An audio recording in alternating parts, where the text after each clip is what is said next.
Hare Krishna.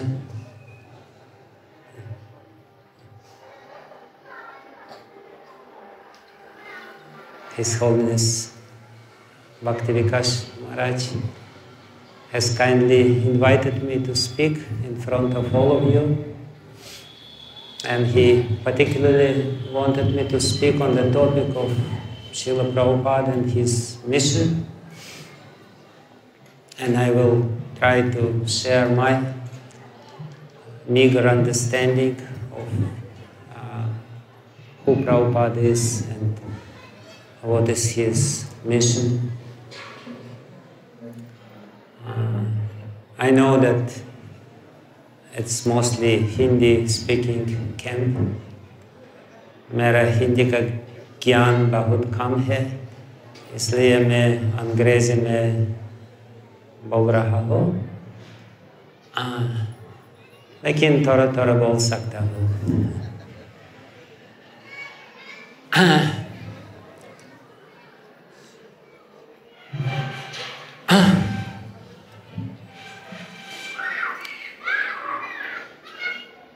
Being a second-generation devotee, I have never seen Srila Prabhupada. I didn't have the good fortune to be in his close association. But somehow or other, I have been trying to practice Krishna consciousness for some time, studying Srila Prabhupada's books, reading teachings, then. And definitely the personality and message of Srila Prabhupada touched my heart. So I will try to say something which I feel is important on this occasion of this Shravanam and Kirtanam camp. Srila Prabhupada himself wrote about his mission and the difficulties of his task in this beautiful bhajan which he composed upon arrival in America, in Boston Harbor, Markini Bhagavata Dharma. And in this bhajan he says that words of Srimad Bhagavatam is your incarnation. How can I make these words understandable to these people who are covered by the modes of Rajas and Tamas? He himself says that these people who are completely covered, whose consciousness is totally covered, it's very difficult to penetrate these coverings. His ardent desire of his heart was to save these people, and to save these people basically to give the taste of Krishna. Ultimately, what is Bhakti? Bhakti is an amazing taste of relationship with Krishna. Bhakti is bliss. Srila Rupa Goswami in Bhakti Rasamrita Sindhu explains that the energy of Bhakti is the combined energy of knowledge and bliss. Jnana Shakti and Ananda Shakti. These two Shaktis, Sanvit Shakti and Hladini Shakti, combining together, they constitute the energy of Bhakti. And Srila Prabhupada knew that without Bhakti, everyone is suffering, no matter what one thinks. So many people, if you ask them, practically everyone will say, yes, I'm happy. Only we know that they are not happy. It's a bold statement, but actually this is not so bold because we have been in their position and we know what it means to be under the modes of material nature. Yes, sometimes the modes become little lighter, the pressure of the modes are not so strong and people think they're happy. But there is no positive happiness in this happiness which is derived from the modes of material nature. So ultimately, Prabhupada's mission was to make people happy. And he knew that there is only one means to achieve this success, to achieve this end. And he says about this in this Markini Bhagavata Dharma. He says that for that, the people have to get the taste of Harikatha, the taste of Srimad Bhagavatam. Srimad Bhagavatam itself or himself says in the very beginning that if people dharmaksvan nuштитах pumsach vishvaksena kathasuyat not padayat yadiratim shrava eva kikemalam. Whatever people would do, it's a waste of time if they don't get taste of Krishna katha. Vishvaksena kathasuyat not padayat yadiratim na utpadayat. If rati or attachment to these words of Srimad Bhagavatam does not take place, does not arise in the heart of the living being, then whatever they do is the waste of time. Srimad Bhagavatam, Sutta Goswami, as the speaker of Srimad Bhagavatam, is very emphatic. He says, Shrama, Eva, He, Kevalam. He makes three emphatic statements. He, Eva, Kevalam. It's just Shram.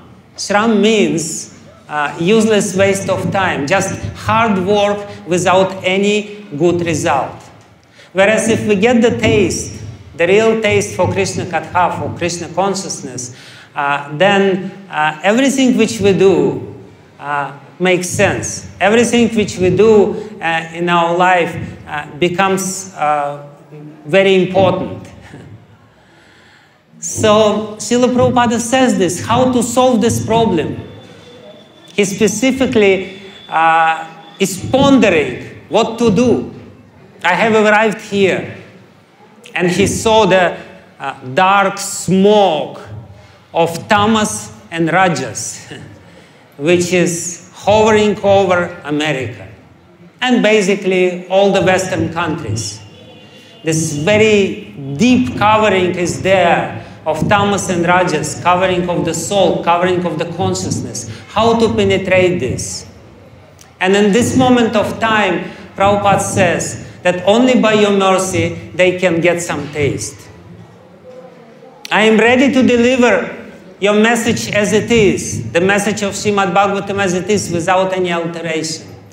But at the same time, he says that only by your mercy, by your causeless mercy, O Krishna, who put all these people in Maya, these people will be able to understand or to get some taste. Actually, in the very beginning of Srimad Bhagavatam, this message or the main teaching of Srimad Bhagavatam is already there. In the second chapter of Srimad Bhagavatam, it is said, Savaipum sah parodharmo yato bhaktirat hokshaja, haitukiya pratihata yayatma suprasidati. To be happy. Sorry, it was blasting. Okay. To be happy, to be satisfied, the soul has to perform something by which he can come to appreciate bhakti. Yataha bhakti radokshaje ahaitukiya pratihata. Ultimately, what is the main occupational duty of the human being? To do something which will bring them to bhakti. And this bhakti should be pure bhakti, not mixed bhakti. Mixed bhakti is a very common thing. Mixed bhakti, there's nothing special in mixed bhakti.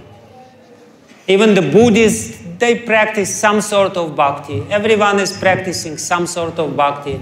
Everyone is offering some prayers. Everyone is doing something.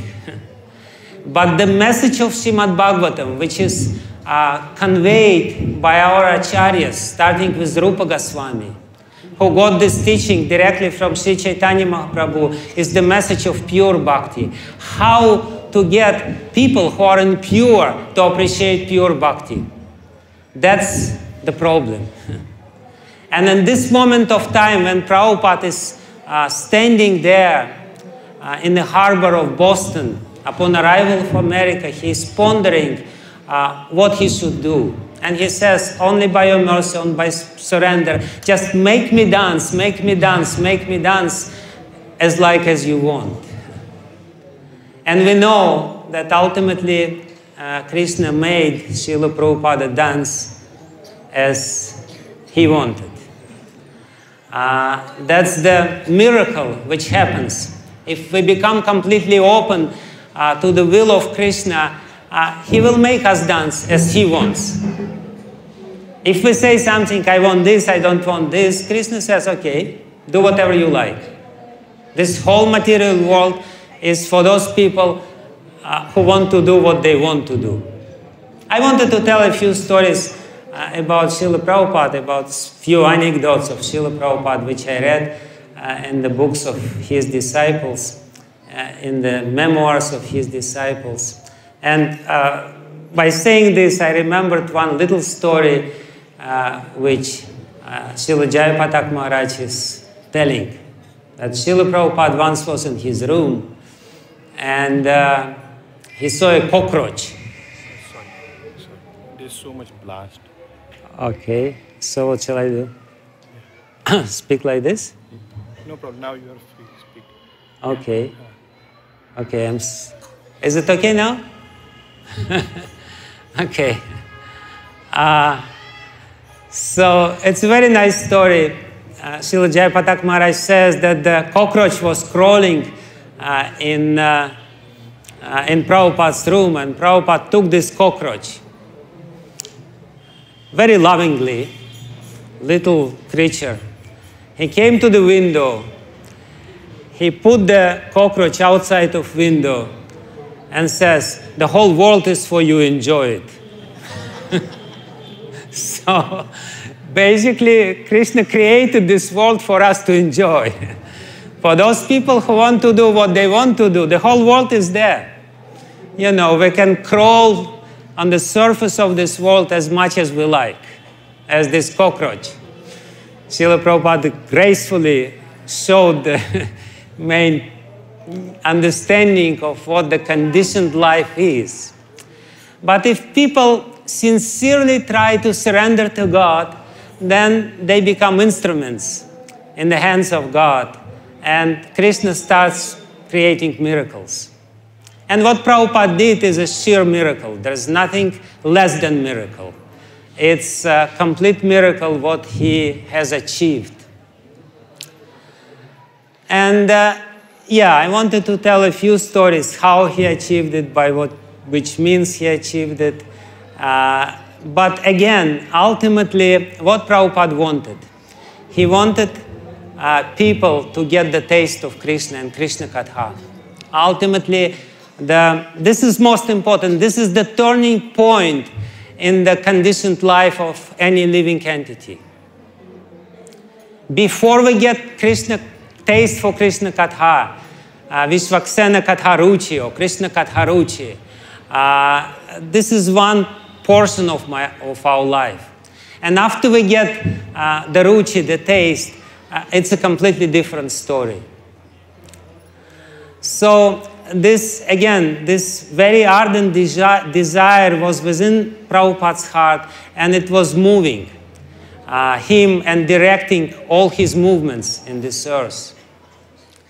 We know, of course, we all read Srila Prabhupada Lilamrita, and we all remember this very memorable event when Prabhupada was speaking in San Francisco in front of thousands of hippies who came to listen to him. And of course, Prabhupada knew that he cannot present very high-sounding philosophy in front of these hippies. So he just said a few words and he started chanting Hare Krishna. And then he said, on the way to the stage or on the way out of the stage, this is not the place for gentlemen. This is not a place for sannyasi. But nevertheless, Prabhupada was ready to go to any place, even though this place was not suitable, strictly speaking, for the sannyasi, just for this purpose, just to give people some taste for Krishna katha or some taste for Krishna mantra, for chanting of Hare Krishna. This desire was the most prominent in Prabhupada's heart. I want to give them some taste. I want to give them some taste. So one particular story actually struck me very much, which shows the limit of Prabhupada's compassion. Once, one of the disciples of Srila Prabhupada, actually it was Tamal Krishna Maharaj, who was a member of this community, he said that there is a community of hippies near San Francisco, or near Los Angeles, whatever it was, Morning Star Ranch, where hippies are living, and they're inviting Prabhupada there. And he said, Prabhupada, but unfortunately these people are nudes. I don't know if you know what it means. It basically means that they're walking around naked. This is a special community of people who are walking around naked. Very civilized form of life. And he was a little hesitant to offer this to Prabhupada, but to his surprise, Prabhupada says, yes, we are going there. No matter whether they are dressed or not dressed. Let them hear about Krishna. So, and the head of this community, Lou Gottlieb, he personally came to pick up Srila Prabhupada to bring him to this community. And on the way, and this is very important statement which Prabhupada has made on the way to this community. On the way, this person, Lou Gottlieb, started talking. He was talking about Ramakrishna and Aurobindo and whatever yoga he has heard about, whatever philosophy he has heard about. And Srila Prabhupada made a very important statement, very important for us.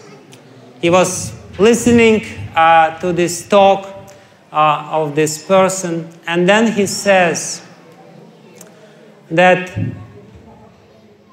when you have decided for your path, and basically this person wanted to impress him. I know this and I know that, and I heard about this and I heard about that. And Prabhupada said, if you decided for this path, to study and to learn, and he was asking, what do you think about this philosophy and that philosophy? And Prabhupada gave a very simple answer. If you decided for your path, then to study other philosophy is the sense gratification. There is no need of doing this. It's just for you to think that how intelligent you are. And Prabhupada put him in place, and he stopped speaking about this. And Prabhupada came to this community. And then, it was a very unusual or peculiar scene. All people are walking around naked. And the only one dressed person is Prabhupada, basically.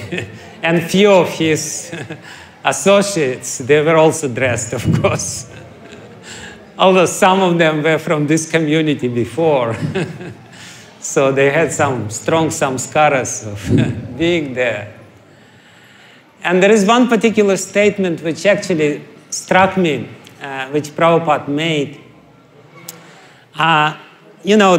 It was a very, unusual sight to have somebody who is dressed in this community. Everyone is undressed. So a few people came to see Prabhupada.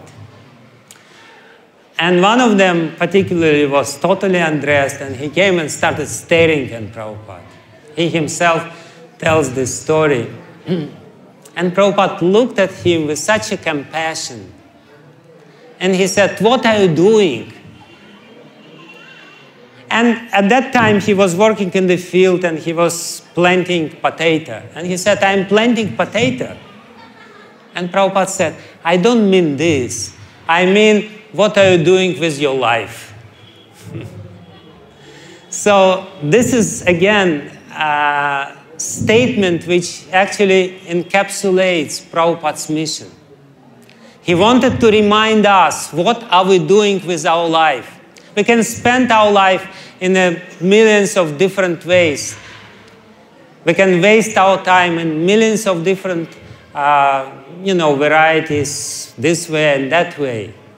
But ultimately, Prabhupada is looking at us with a very stern look, and he is asking, what are you doing with your life?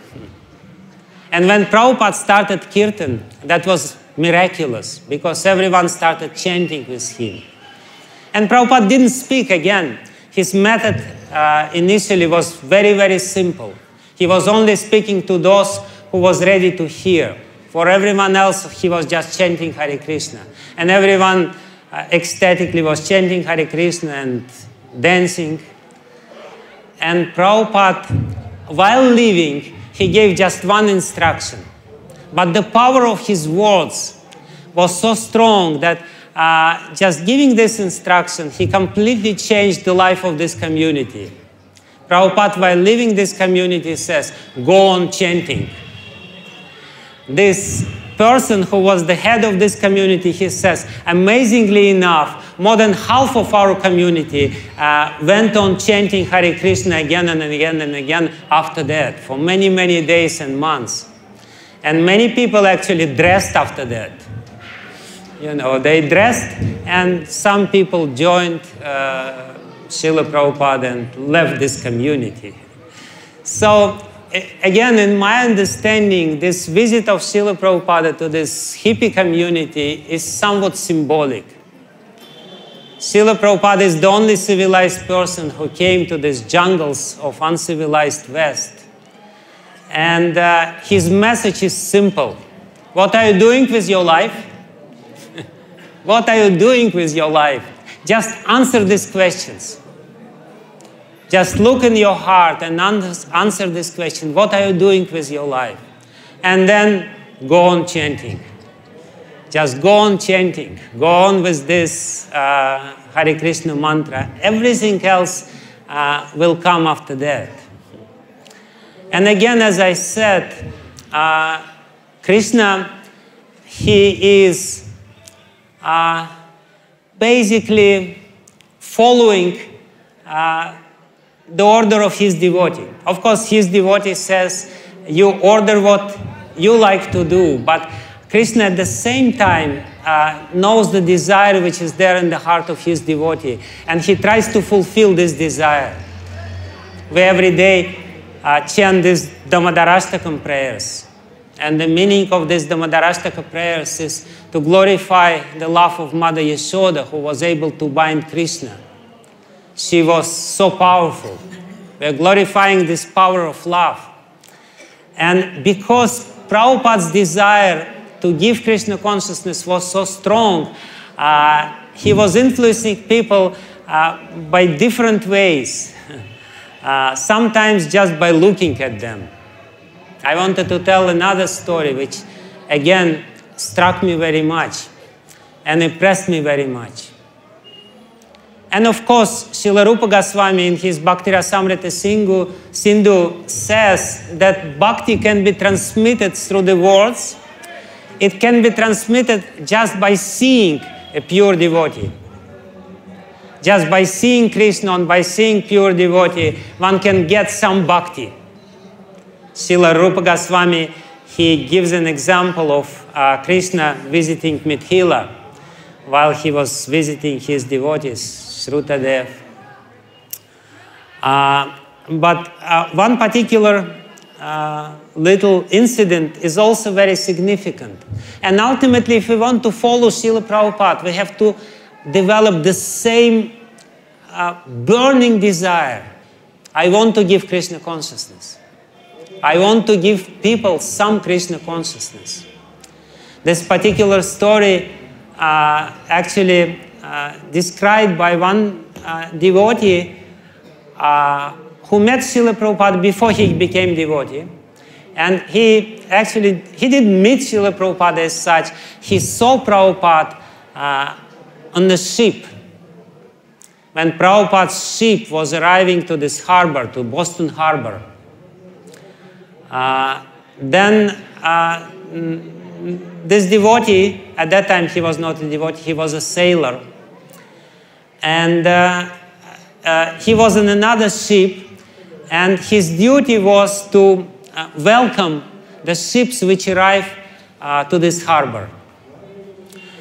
And to welcome the ships which arrive to this harbor, he is supposed to lower down the flag of America. So what he says, it's a very touching story. He says that I saw this Jaladuta, this boat which brought Prabhupada to America. And he says, I started doing my duties, I was in this other ship, and all of a sudden I noticed a small, short person dressed in orange robes. And this person somehow rather attracted my vision. And I looked at him, and I caught his glance. And he was looking at me, I was looking at him, he was looking at me, I was looking at him, and he said, I forgot of doing what I'm supposed to do. Because his glance was so penetrating, it was coming so deep to my heart. And then Prabhupada waved his hand. And at that time he started lowering the flag of USA, or maybe raising the flag of USA. Anyway, he said, symbolically, now I understand that I was actually welcoming Prabhupada, the pure devotee of Krishna, to America by doing this manipulation with the flag. I was actually surrendering the whole America, the whole nation to the state. And he said, just a couple of years later, I became a devotee, I surrendered to him. And I came to him, he eventually got sannyas at one point. He said, I came to him when he gave me initiation. Just one glance. He said, this one glance was enough for me to understand that I'm doing something wrong. I'm not doing what I'm supposed to do. So he eventually met devotees, he came to Prabhupada, he got initiation from him, and after initiation, he sat down with Prabhupada in one room and asked, Prabhupada, what can I do for you? And Prabhupada read these concluding verses of Bhagavad Gita, famous verses which actually describe his mission. In the whole world, those devotees who are teaching this Bhagavad Gita to other devotees, they are doing the highest service. In the whole world, there is no servant more dear than them to me. And Prabhupada said, just preach this message to everyone else. That was the methodology of Srila Prabhupada. By hook and by crook, he was giving some taste to the devotees. And by giving taste, he was engaging them in this mission of preaching Krishna consciousness. He was giving them this desire to preach Krishna consciousness and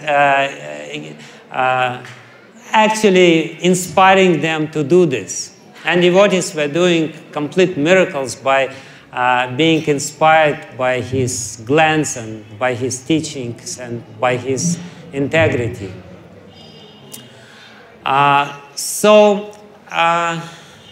This is another story which I wanted to tell about Prabhupada and his desire to preach, his desire to give some taste. And of course, what actually is the hindrance for us to get the real taste of Krishna consciousness? Once Prabhupada said a very amazing phrase. I unfortunately don't remember exactly how he put it in English, but he said that there is our irrational unwillingness to surrender to Krishna. So part of his mission, very important part of his mission, was to preach to new people. And in the beginning, he was the only preacher, and he was preaching to new people. He was ready to do anything. He was going everywhere and preaching Krishna consciousness. But very soon, he started concentrating on preaching to the devotees. At one point, he even said, there is enough people who are coming here. Now it is the time to boil milk. And boiling milk basically means to help devotees to advance. By that time, many of his disciples, inspired by his example and by his energy and by his ecstasy which he was emanating around him, were preaching to other people. And Prabhupada was concentrating on this. And this is very important part of Prabhupada's mission as well. Because there is a resistance within our heart, within our soul, within our consciousness. This irrational unwillingness to surrender to Krishna. What happens with the devotee, usually we come to Krishna consciousness with the desire to surrender. We understand something about Krishna. We understand that Krishna is God, Supreme Personality of Godhead, that I have to surrender to Him. And initially, everything goes okay. We get initiation, first, second initiation. We started doing some regulated devotional service. We start chanting Hare Krishna. But then at one point, we encounter very strong resistance within our heart to go further. Actually, this is a very important point in any devotional life. When we come to this point of anartha nivritti, but usually people, even though they approach this point, they don't go very deep to this period of anartha nivritti. Somehow or other, they keep the anarthas. Why do they keep anarthas? Because they consider anarthas something valuable, artha. Anartha is something useless. But because we are holding for these anarthas, we don't want to give them up. So the part of spiritual master's mission is to help the devotees to point out the anarthas. And that's very painful and that's very ungrateful part of spiritual master's mission, to point out these anarthas and to help the devotees to eradicate these anarthas.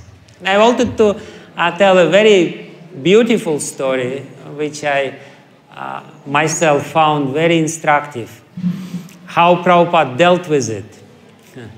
He dealt with it in a different ways when he would encounter with some manifestation of anarthas. And basically, all anarthas is just our spirit of independence.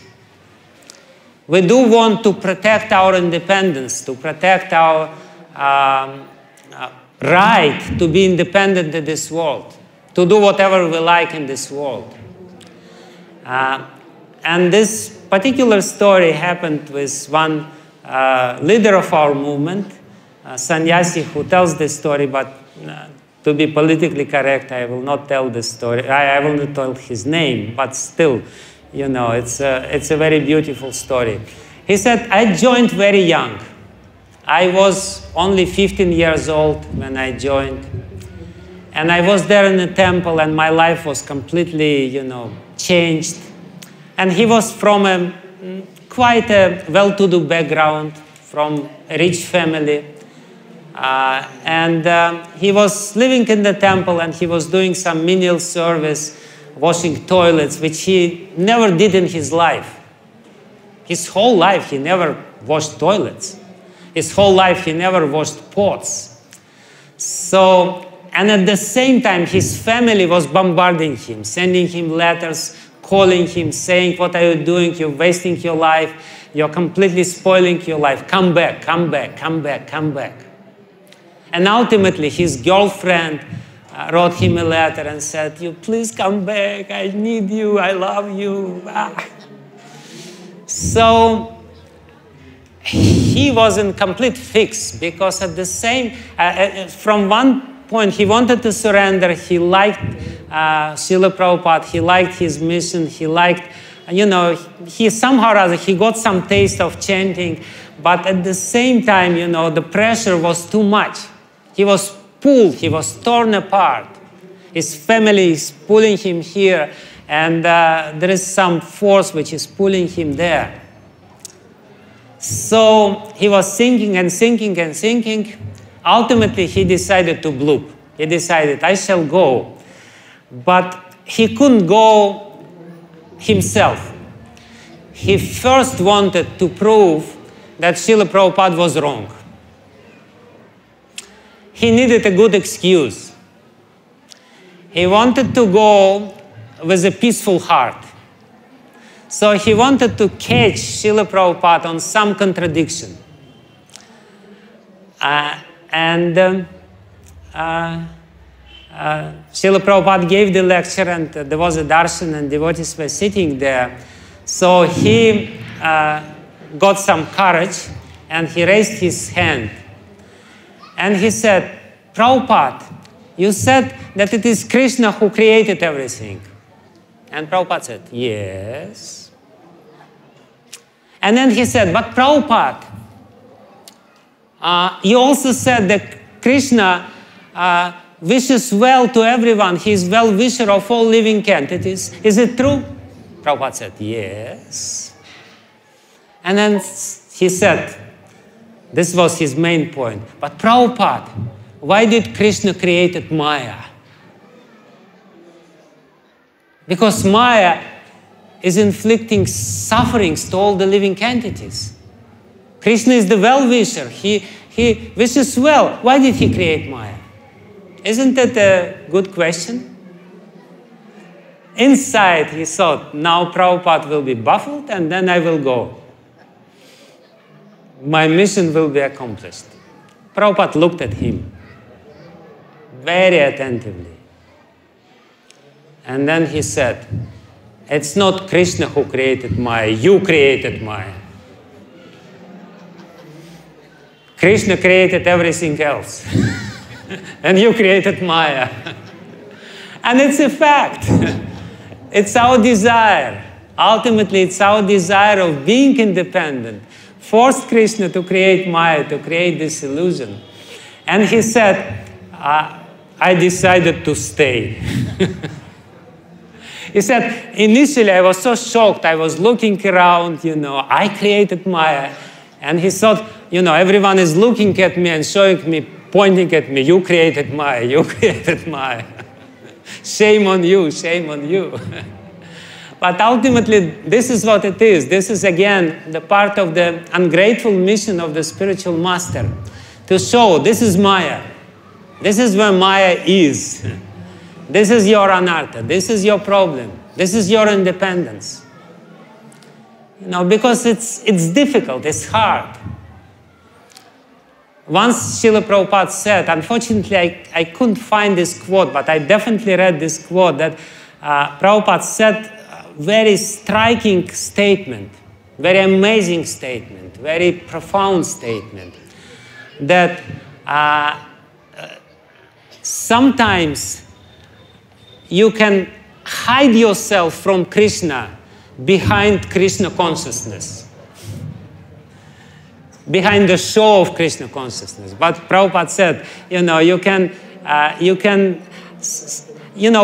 trying to protect our independence sometimes even by show of Krishna consciousness. I'm surrendered. I'm doing everything. I'm doing whatever I can. But at the same time, we are protecting our very deeply rooted independence. And again, in this opening statement of Srimad Bhagavatam, it is said, Ahaitukya pratihataya yatma suprasidati. You can only experience the highest happiness only if your bhakti is pure, not otherwise. And therefore, again, since this mission of Srila Prabhupada is so hard, to give this pure bhakti to everyone, to really give this taste of pure bhakti. Yes, initial taste is there. Yes, the spiritual master gives initial taste. People chant Hare Krishna, they get some taste. But then he has to bring the devotees to this point of complete surrender. Because you can only experience this taste after complete surrender. This nishta, the stage of complete surrender, is the stage where you have to relinquish all your independence.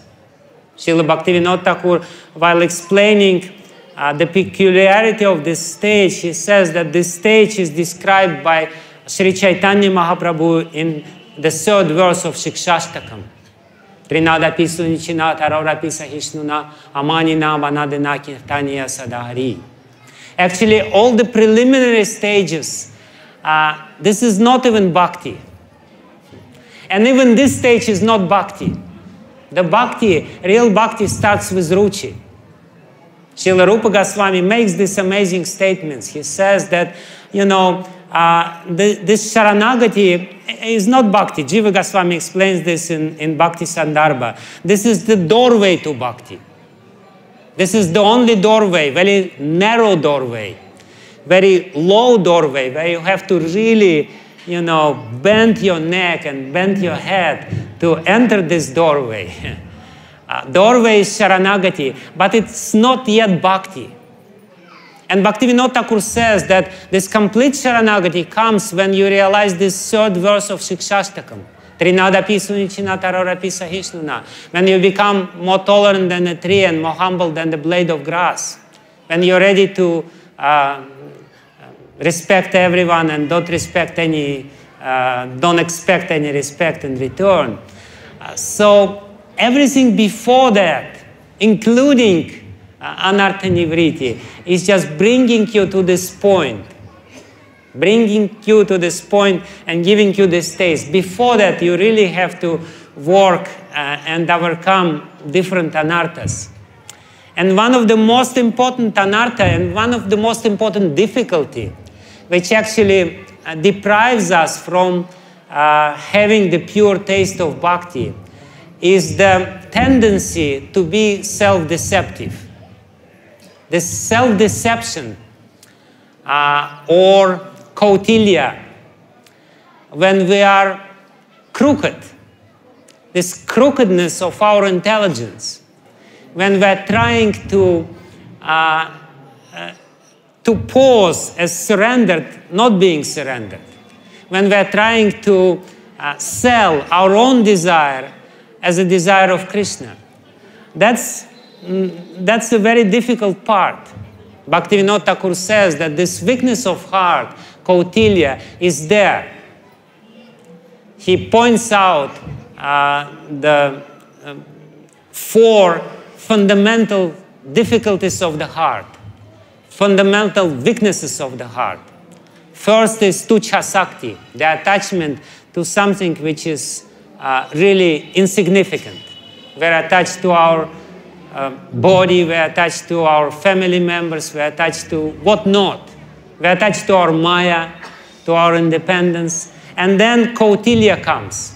Kautilya, it's a protective mechanism. It's a psychological protective mechanism by which you protect your right to be attached to what you are attached. I have a right to be attached to all this nonsense. You know, and we explain it in so many different ways. And again, this is the important mission of the spiritual master, and definitely important mission of Srila Prabhupada, is to point out where our deceptiveness and how our deceptiveness manifests in us. How we are trying to cheat ourselves. And ultimately we are cheating ourselves of happiness. While doing this or practicing mixed bhakti or trying to, you know, hide our, you know, anya abhilash, all tendencies to desire something else, by doing something else and by being attached to something else, we're cheating ourselves of happiness. So the beautiful story which I wanted to tell about this, beautiful anecdote of about Srila Prabhupada, how he revealed this tendency to deceive ourselves and others, is actually told by Badrinarayan Maharaj, and it's one of my favorite stories about Prabhupada. It's the story about peanut oil. Badrinarayan Maharaj says that in Laguna Beach, there was a temple president who was a little stingy. You know, temple presidents sometimes have to be stingy. You know, they're short of money. So he found some very cheap peanut oil. And he was, you know, all the prasadam was cooked on this peanut oil. And every devotee became sick, and they were about to make revolution against this temple president. Peanut oil. And they were coming to him, and he said, no, peanut oil is very good. It's actually very healthy. You know, one of these arguments, it's very healthy. It's good for you, this and that. But devotees still were not satisfied. And ultimately, he decided, I got a statement from Prabhupada. I got Prabhupada to say that peanut oil is good. So he was thinking how to get Srila Prabhupada to say this. So he devised a plan. And, you know, there was a darshan of Srila Prabhupada. Srila Prabhupada came to Los Angeles, or Laguna Beach, I don't know exactly where. And they were sitting, many devotees were sitting. And Srila Prabhupada was very relaxed, in a relaxed mood. And he thought, I will ask the question in such a way that Prabhupada will give the necessary answer. It's a special art to ask spiritual master questions to which he will have to give the answer which you expect him to give. You know, you should practice this art a little bit. Of course, I think it will be difficult with Bhakti Vikasha Maharaj, but if you're clever enough, it may be possible. Anyway, it's a joke. You're not supposed to do this. You're supposed to be very sincere. When you're approaching your spiritual master, you really have to be open in your heart. You really have to be open to any answer which he gives. But anyway, this devotee was habitually clever, and he wanted to get the necessary answer from Prabhupada. And he said, casually, when Prabhupada was in a relaxed mood, casually he said, Prabhupada, can we cook on peanut oil? Peanut oil is very good. And Prabhupada, he made a face. And he said, no, only good oil is ghee. This is the last thing which the temple president wanted to hear, because ghee is expensive and peanut oil is cheap. So he was very determined. So some time passed, Prabhupada answered some other questions. And he said, but Prabhupada, sometimes can we cook on peanut oil? The peanut oil is so good, it's very light. Very light, it's easy to digest. Prabhupada again made a face and said, peanut oil is the 5th class oil. Again, this was not the right answer. This is not what he wanted to hear. He was still very determined.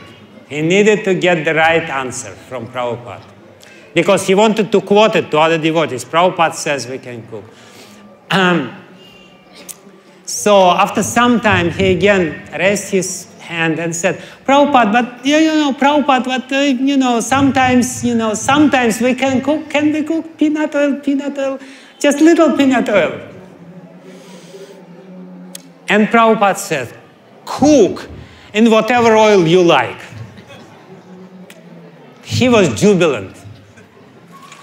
He already, thought, now I will come to devotees and I will say to them, Prabhupada said, cook in whatever oil you like. This is Prabhupada. Prabhupada said this. And his mission was accomplished. He was ready to leave Prabhupada, and he turned his back to Prabhupada, and Prabhupada said, wait. Once I had a friend, and this friend at one point ate many pakoras fried in peanut oil. And Prabhupada stopped, and everyone was silent. And then this temple president said, and what happened? He said, Prabhupada said, he died next morning.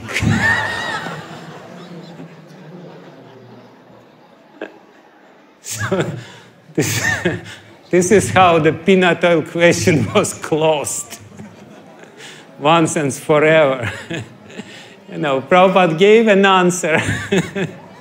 He didn't give him even a small gap, a small little gap to be deceptive.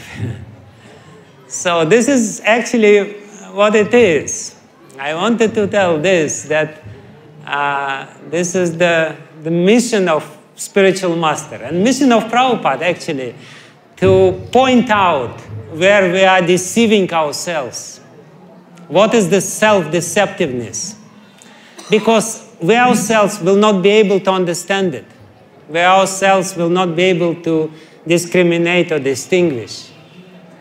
Very naturally, we accept our own frailties and our own weaknesses as a good point, and our own anarthas as something which is valuable for us.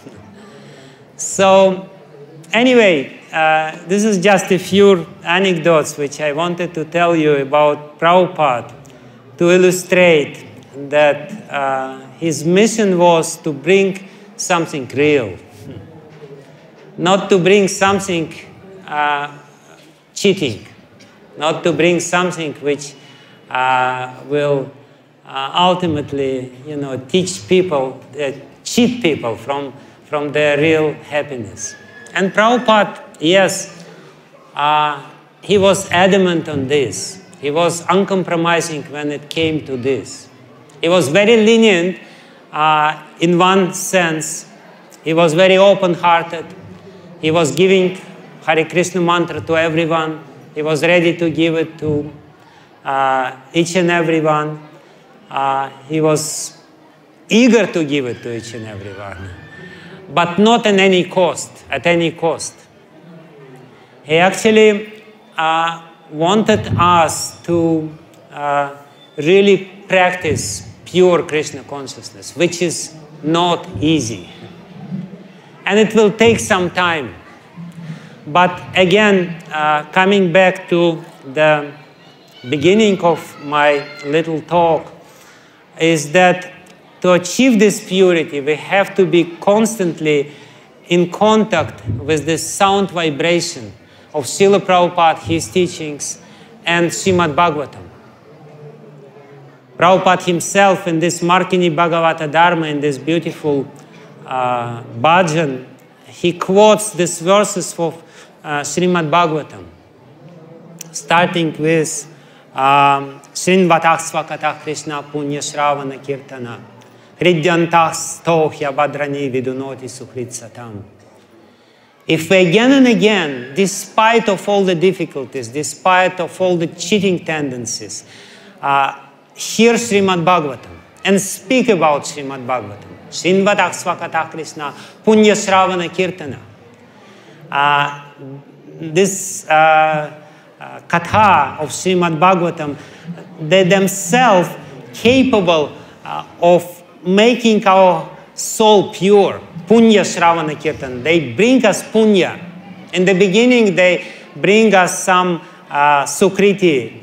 But ultimately, Hridyantah Stohya Badrani Vidunoti Suhrit Satam, the suhrit, the best friend which is there in our heart, he will clean our heart. And therefore, the process is automatic in this sense. Many times Prabhupada said that Krishna conscious process is very easy. But very easy does not mean, it doesn't mean that it's mechanical. It doesn't mean that you can really turn off your brain and practice Krishna consciousness. Easy means that you don't have to do anything extra. You just have to listen to Srimad Bhagavatam again and again and again. And Prabhupada, if we read his first canto of Srimad Bhagavatam, which explains the complete methodology of studying Srimad Bhagavatam, he again and again stresses this point that we have to listen Srimad Bhagavatam from proper source. Only then, Nashta Prayashva Vadrishu Nityam Bhagavata Sevaya, Bhagavati Utamashloke Bhaktir Bhavati Naistiki. All the abhadras, all the anarthas will be cleansed from our heart. And then Tadarajas Tamo Bhavam Kamaloba Dayaschaye Tata Etar Anavidham Cheta Etar Anavidham Sattva Prasidati. Our soul will be clarified by this sattva. Cheta Etara Navidham. The kama and loba will not pierce our consciousness. Cheta Eta Anavidham. The kama and loba will still be there, somewhere on the background of our consciousness, because it's not yet the completely pure stage. But they will not be able to control us.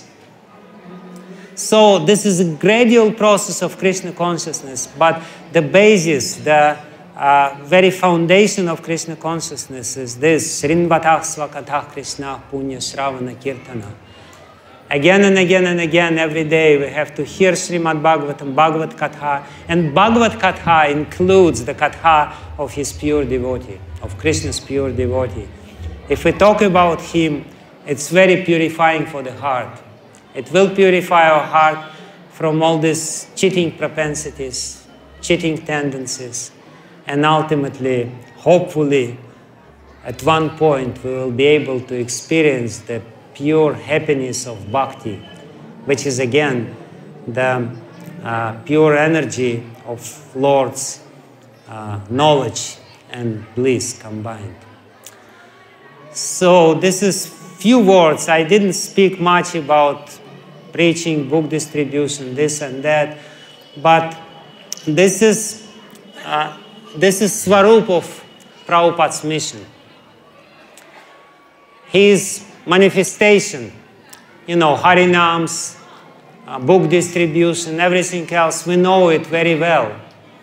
But at the same time, we have to understand Swabhav, the feelings which is behind that. If we do all these things, distribute books and do Harinams, but the feelings will be different. It will not be the same. It will still purify us. There is no doubt about it. It will still bring a lot of benefit to us. But we also have to understand in which mood, in which consciousness we have to do this mission of Prabhupada. What is the consciousness behind this? And the consciousness behind this is, again, very precious and very rare. Being completely pure ourselves and the burning desire to bring everyone else, to raise everyone else to the same level of purity. Complete, absolute, uncompromising purity. And this together will help us to become followers of Srila Prabhupada. Doing what he wanted us to do, but doing this in a proper mood, in a proper consciousness, with the proper understanding of his desire in his heart. Again, this is my humble understanding of Prabhupada and his mission. I feel very much ashamed because Urmila Mataji is here and others are here. So, please forgive me for any offenses or anything. Thank you very much. Hare Krishna. Can you explain Daksha, who saw Lord Vishnu and experienced Bhava, and still continued in self-deception?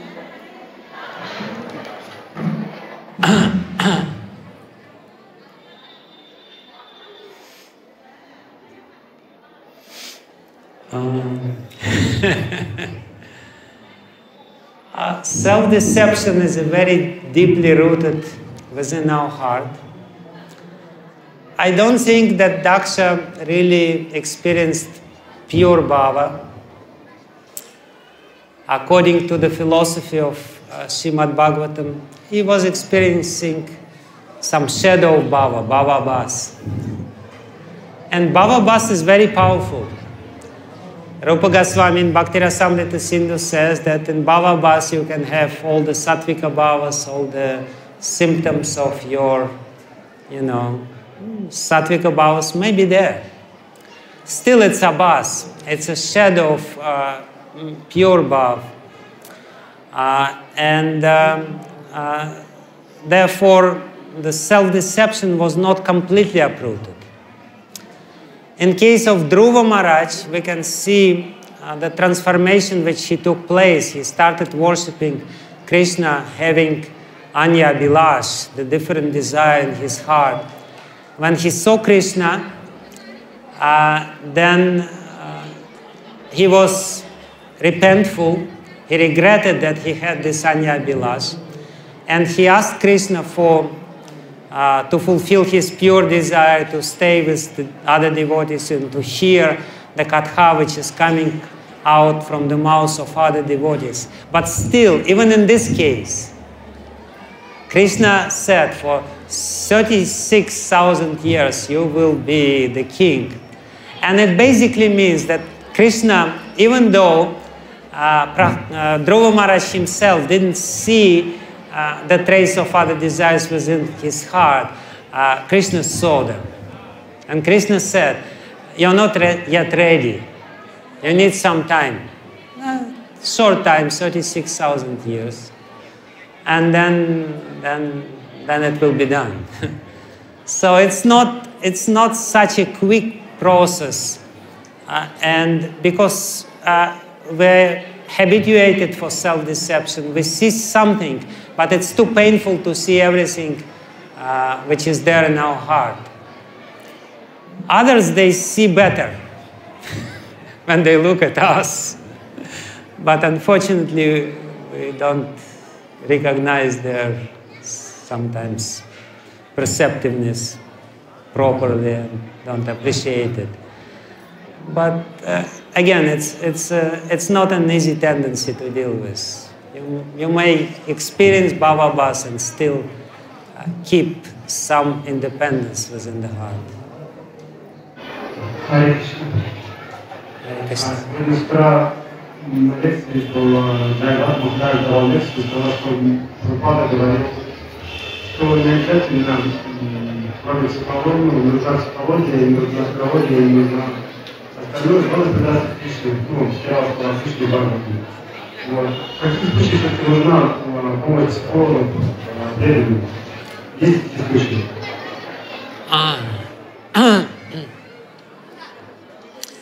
The question is, кто сказал это? Джайвайта Махарадж. Джайвайта Махарадж.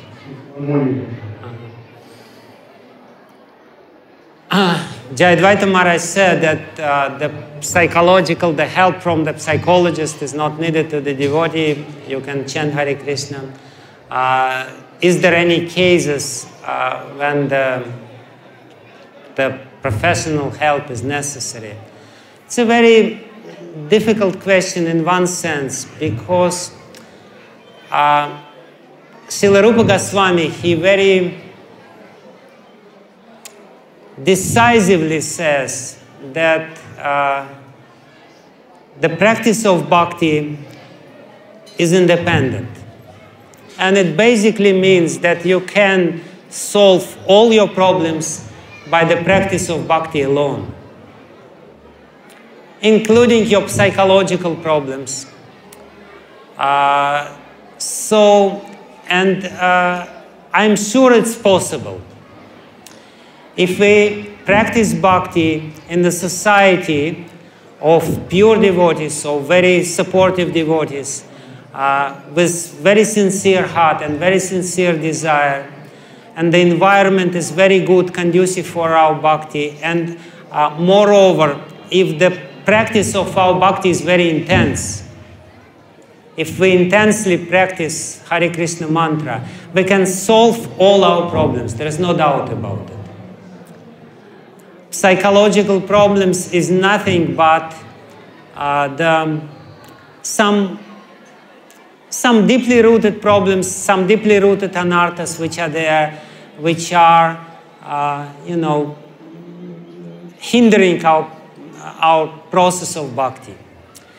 So, Rupa Goswami is very decisive about this. He said that in the beginning stages, he also said actually, in the beginning stages, the jnana and vairagya may help.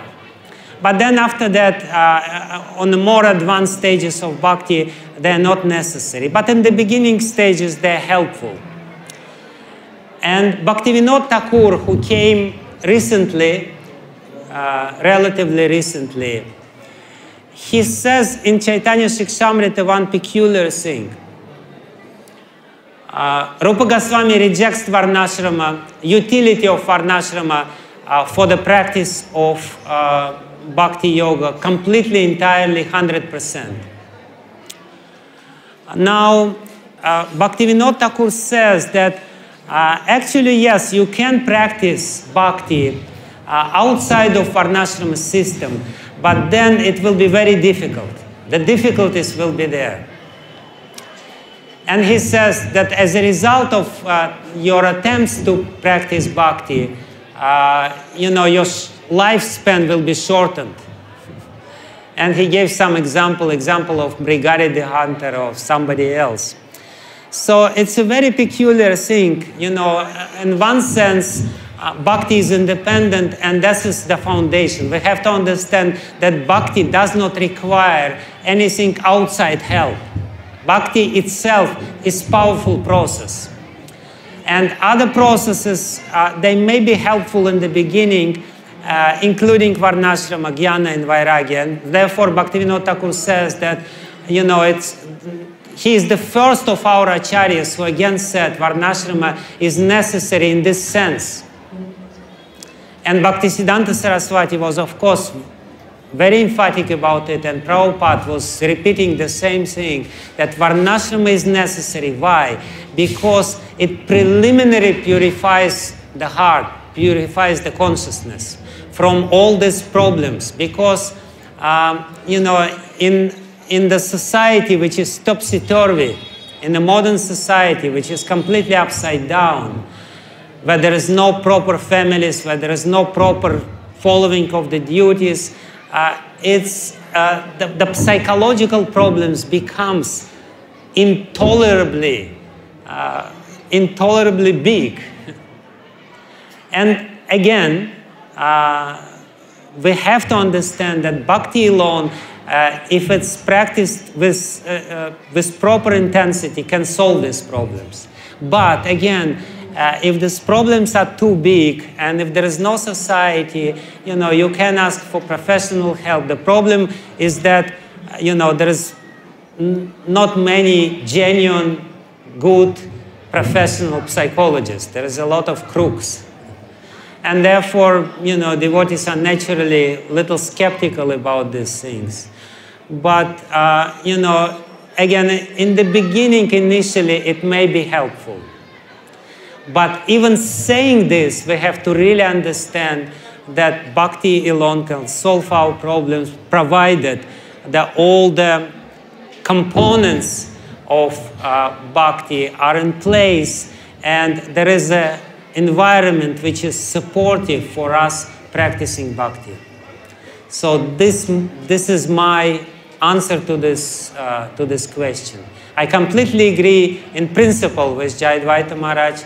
Bhakti alone is enough to achieve the complete success. There is no need of practicing anything else, especially what is the problems with psychology or some other things, because they are, they're too subtle.